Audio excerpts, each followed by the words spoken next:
noi e ormai abbiamo imparato a conoscere le sue incursioni radiofoniche, più che insomma cantarcela e suonarcela tra di noi. A Matteo Salvini piace sentire come la pensate voi, quindi sarà credo una chiacchierata a 360 gradi in cui parleremo della stretta attualità di quello che sta succedendo ad esempio nel Parlamento europeo, che proprio oggi ha votato una risoluzione per far tornare in Italia i Marò, per dire un argomento, ma ce ne sono tanti altri che potete ben intuire visto il susseguirsi di notizie, di dichiarazioni, di polemiche più o meno sterili sia a livello nazionale sia a livello locale, e soprattutto al fatto che, non so se vi è già arrivata alla voce la notizia, martedì 20, quindi tra pochi giorni, la Corte Costituzionale si esprimerà su l'ammissibilità o meno del referendum per la riforma Fornero. È un procedimento burocratico che chi ascolta questa radio sa da quanto è partito, da quanto tempo è partito. Siamo partiti con la raccolta delle firme, con tutte quelle lungaggini burocratiche che vi raccontavamo, vi davamo conto anche con il numero verde apposito, ossia il fatto che non bastava firmare al gazebo, ma poi il comitato promotore doveva recarsi in tutti i comuni a farsi dare i certificati elettorali e farli autenticare da consiglieri comunali, autenticatori certificati, dopodiché la conta, l'estenuante conta del numero delle firme. Ricordiamo erano 6 referendum per cui si sono raccolte le firme, quindi la conta fatta dal comitato promotore, dopodiché la consegna in Cassazione, dove c'è stata l'ennesima conta delle firme, e in questo passaggio alcune sono andate perdute, ma quello che conta è che dei 6 referendum uno lo sbarramento lo ha passato, forse il più importante e il più sentito, sempre stando al polso che ci arrivava qui a Radio Padania e nelle piazze, quello per la riforma Fornero. E voi dite, a questo punto il referendum si fa, perché abbiamo fatto tutti questi passaggi, la Cassazione ha visto, vidimato, le firme ci sono, la legge parla chiaro, 500.000 firme per fare il referendum, ci sono queste 500.000 firme e lo faremo questo referendum. Ebbene, non è ancora detta, perché martedì davanti alla Corte Costituzionale ci sarà il dibattimento in Camera di Consiglio tra coloro che, immagino siano quelli del comitato promotore, vogliono che questo referendum si faccia e quindi argomenteranno il fatto che la materia di cui tratta non è una materia per cui è interdetto il referendum, ma ci sarà anche l'Avvocatura dello Stato che invece farà di tutto, penso, per interdire questo referendum che andrebbe, qualora poi si votasse in senso positivo, andrebbe davvero a rivoltare come un calzino tutto il sistema previdenziale italiano, perché l'allarme che ha lanciato Elsa Fornero è chiaro: se questo referendum dovesse passare si creerebbe un buco che soppianterebbe la riforma e sarebbero tutte le regole da riscrivere da capo. E in effetti la tentazione del governo è anche quella di riscriverle proprio queste regole, tant'è vero che Matteo Renzi non ha ancora parlato, se ci fate caso, di riforma Fornero, non ne ha mai parlato in nessuna delle tantissime conferenze stampa, Twitter, eccetera eccetera. Si è sempre limitato, diciamo così, a nicchiare, a far presente che ci sono degli aspetti da migliorare, ma fin qui il dossier pensionistico non è sul tavolo del governo. Ebbene, ci finirà nel bene e nel male se il referendum si dovesse fare, perché anche se la Corte Costituzionale dovesse dire che sì, il referendum si può fare, comunque non è detto che si farà, perché se il governo dovesse riprendere in mano di sua iniziativa la riforma Fornero e cambiarla, penso in modo significativo, a quel punto comunque legalmente si sarebbero tolti i presupposti legali costituzionali per cui svolgere questo referendum. Quindi è una materia, come vedete, complessissima, e non mi interessa qui entrare nello specifico, nel tecnico, oltre quanto già non sia entrato. Quello che mi interessa è in qualche modo riuscire a trasmettere a chi legittimamente non è un addetto ai lavori e non si interessa di queste cose quanto sia farraginoso e difficile cambiare una legge dello Stato mediante la sovranità popolare che in teoria dovrebbe essere quella che si legge all'articolo 1 della Costituzione, però magari la leggiamo in maniera diversa. Insomma, questo certamente è il tema principale fino a martedì per quanto riguarda la vita vera delle persone, ma di questo e di altro cercheremo appunto di parlare con Matteo Salvini, se riusciamo a metterci in contatto con lui. Nel frattempo io vi consiglio, tra le tante canzoni che abbiamo nel nostro paniere, un inizio di pomeriggio dolce, delicato, con una canzone che ha un po' di anni, però secondo me è bella ancora.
E questa era Elisa, non so se ve la ricordavate. Ebbene, nonostante il richiamo, noi abbiamo cercato di fare questo richiamo un po' da sirena per vedere se si manifestava il segretario federale della Lega, che pure doveva essere con noi in diretta. Se troverà il tempo ci raggiungerà. Nel frattempo ho diciamo una buona scorta degli SMS che avete mandato e state mandando sull'argomento che toccavamo prima, quindi ne diamo conto, ossia se c'è un limite o no alla provocazione, alla satira, e quale deve essere.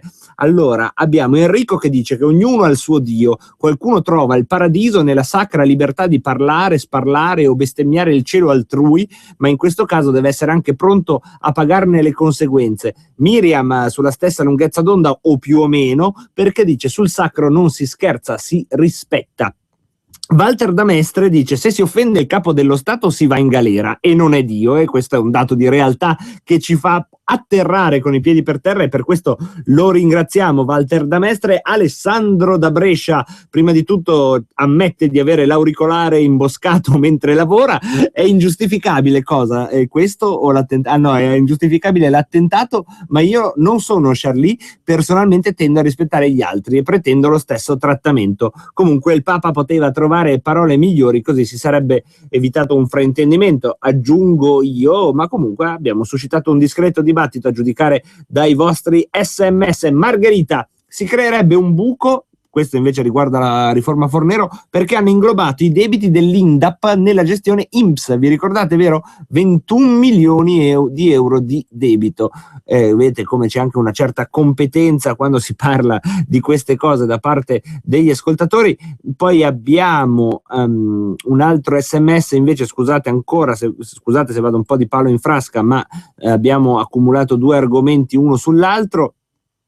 Abbiamo un SMS che dice gli uomini non si devono porre paletti nel prendere in giro ciò che probabilmente non esiste. Questa è invece, diciamo, la versione laica e così più occidentale illuministica degli SMS che ci sono arrivati. Poi ci invitano a leggere su Il Mattino Online il discorso di Churchill del 1898 sul fanatismo islamico. Poi abbiamo Silvio da Brescia che dice che il limite di ogni provocazione è il rispetto del sacro. Oltre il limite ci deve essere una sanzione o una pena, ma non certo l'omicidio, precisa ovviamente il nostro amico. Poi abbiamo invece, penso, l'SMS che può in qualche misura essere la pietra tombale di questo nostro dibattere, che comunque è stato intelligente e interessante, almeno per me e penso anche per voi, visti gli SMS. E Weiner da Reggio Emilia che dice una provocazione che rispetta alcuni limiti potrebbe essere una provocazione intelligente. E direi che con questo possiamo davvero archiviare un dibattito che sono contento vi abbia interessato, perché certamente quando parla il Papa, soprattutto in questi giorni, insomma, in cui abbiamo i nervi, io dico anche fortunatamente un po' più scoperti su alcune materie, allora c'è da interrogarsi se quale soprattutto è il punto di riferimento principale che ci guida. Detto questo, si sta manifestando il segretario federale della Lega che vi avevo annunciato in diretta con noi, Matteo Salvini. Buon pomeriggio Matteo. Buon pomeriggio a te Marco, buon pomeriggio alle amiche e agli amici all'ascolto, eccoci qua. Allora, per tutti quelli che sono lì, come diciamo dei pistoleri con la mano sulla cornetta, questo è il momento di fare lo 0266 20 35 29 per parlare in diretta a 360 gradi, credo Matteo? Assolutamente, vengo da una 4 giorni a Strasburgo dove abbiamo commentato il nulla di Renzi con una puntata anche romana, visto che è stato fissato per martedì prossimo 20 gennaio la decisione della Corte Costituzionale sul sì o il no al referendum sulla legge Fornero, quindi ci siamo occupati di Russia, di sanzioni, di economia, di terrorismo, di immigrazione, di pensioni, di artigiani, di OGM in agricoltura, quindi sono a disposizione su più fronti.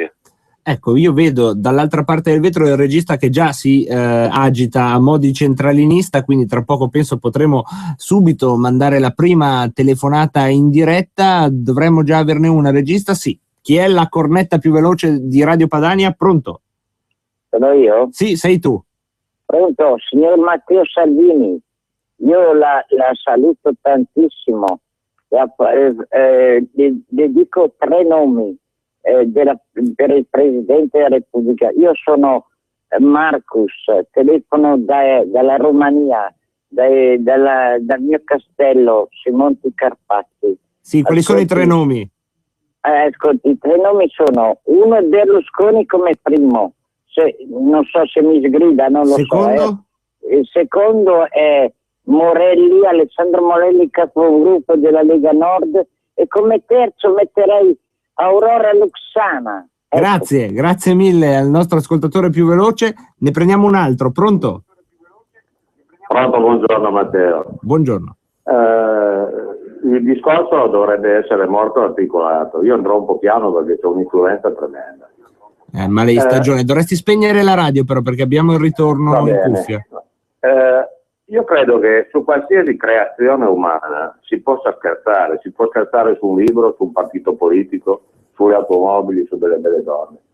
Si può scherzare su tutto, quindi si può scherzare a maggior ragione anche sulle religioni, perché sono una costruzione della fantasia umana. Ora, quel signore che va in giro vestito da carnevale tutto l'anno e che chiamano Santo Padre, oggi non ce l'ha più fatta. E ha detto che bisogna mettere dei paletti, testuali parole TG4, dei paletti alla libertà di stampa. Ora, questi signori, se potessero, farebbero come hanno sempre fatto una volta: mettevano la gente su un mucchio di fascine e gli davano fuoco. Grazie. Mentre li portavano. Ti ringrazio, però... io penso che il tuo pensiero sia completo, quantomeno questa prima parte. Prendiamo altre telefonate perché sono davvero tante. Pronto? Pronto, sono io per Matteo? Sì, sei tu, ciao. Ok, ciao, sono Giorgio D'Alecco. Vado leggermente fuori tema. Domanda: come si sta muovendo la Lega relativamente alle celebrazioni del centenario della prima guerra? Considerando che le regioni più interessate sono appunto quelle del nord Italia. Grazie mille. Grazie Matteo, ciao. Matteo, direi che abbiamo già 3 argomenti: il Quirinale, la libertà di scherzare e i suoi limiti anche sulle parole di oggi di Papa Francesco, e poi il centenario della guerra, che la prima guerra mondiale ha riguardato per lo più il nord-est, quindi zone che Radio Padania conosce bene e che tu conosci bene. Sì, sul Quirinale non mi interessa il calciomercato, il fantacalcio, vedremo. Non sono qua che perdo il sonno per capire chi voterà la minoranza del PD o i ribelli di Forza Italia. Chi se ne frega, quando sarà il momento ci ragioneremo. Spero che non sia un altro vecchio arnese di sinistra. Tutto qua. Con l'ascoltatore piemontese non sono d'accordo, molto democraticamente e sinceramente, nel senso che ridurre le religioni a parto della fantasia divina e dire che qualcuno va in giro vestito da carnevale mi sembra irrispettoso. Io poi sono per la libertà di scelta, di critica, di satira su tutto e su tutti. Però quando c'è di mezzo il credo profondo di un essere umano, comunque si chiami il Dio in cui si crede, il rispetto non dovrebbe mai mancare. Per quanto riguarda il centenario della prima guerra mondiale, è vero, siamo in ritardo, anch'io faccio il mia colpa, ci stiamo lavorando e vedremo più che come Lega, come Radio Padania, di arrivarci informati, informando e controinformando, soprattutto per evitare il fiume di retorica che ci fu per il 150esimo dell'Unità d'Italia. Vedremo di rileggere la storia senza fette di salame sugli occhi e di offrire a chi ci ascolterà, a chi ci incontrerà nelle piazze, quello che accade veramente. Ecco. Su tutto, ovviamente, il ricordo del Piave che mormorava calmo e placido al passaggio dei primi fanti il 24 maggio, allora non doveva passarlo straniero. Se oggi il Piave potesse, altro che mormorio, ma oggi ci sarebbe uno tsunami del Piave, visti gli stranieri che passano da tutte le parti. Allora, mentre ricordo che riprenderanno le trasmissioni di Gilberto Neto, Il Guerrone, la controlettura della prima guerra mondiale, che va in onda tutti i venerdì proprio nello spazio di Rebelot, continuiamo con le telefonate, ancora qualche minuto insieme a Matteo Salvini, sentiamo la prossima. Pronto? Pronto? Sì, ciao, sei in onda. Ciao, sono in onda. Mi chiamo Gigi, ciao. Matteo, volevo sapere una cosa. Secondo te come andrà a finire la storia del referendum della Fornero? Una tua impressione, e poi un'altra cosa. Adesso abbiamo superato il fatidico 12,5%, siamo oltre il 15%, per quanto si racconta. La mia paura, tu sei un ragazzo, tu sei una persona intelligente. Qual è la tua paura, Gigi? Sei molto accorto. non hai paura che questi comincino adesso con gli avvisi di garanzia e ci massacrino un'altra volta? Grazie Ciao. mille. Siamo sempre con te, sei un grande, ciao. Grazie mille, prendiamo un'altra telefonata ancora. Pronto? Pronto? Sì, ciao. Sì, buonasera, sono Leo, chiamo da Padova. Ciao Leo. Dunque, io volevo tornare sul discorso della libertà di stampa, diciamo. Io credo una cosa molto semplice, che quando si fa della satira, la satira deve avere anche un senso, nel senso deve invitare alla riflessione, deve avere uno scopo. Quando una satira, diciamo, non ha nessun, cioè offende il senso religioso delle persone, quindi offende delle idee, o comunque è offensiva e basta. Alla fine diventa una cosa stupida, un esercizio stupido, diciamo, fatto da gente stupida in quel punto lì, perché non ha nessun senso, ha soltanto la funzione di dire io sono libero di fare quello che voglio, quindi faccio anche delle cose che non hanno senso, che non hanno uno scopo. Grazie. Dopo questo non voglio assolutamente difendere quello che... No, ma questo fuori di dubbio, non ti preoccupare, non lo mettevo proprio nell'alveo delle possibilità.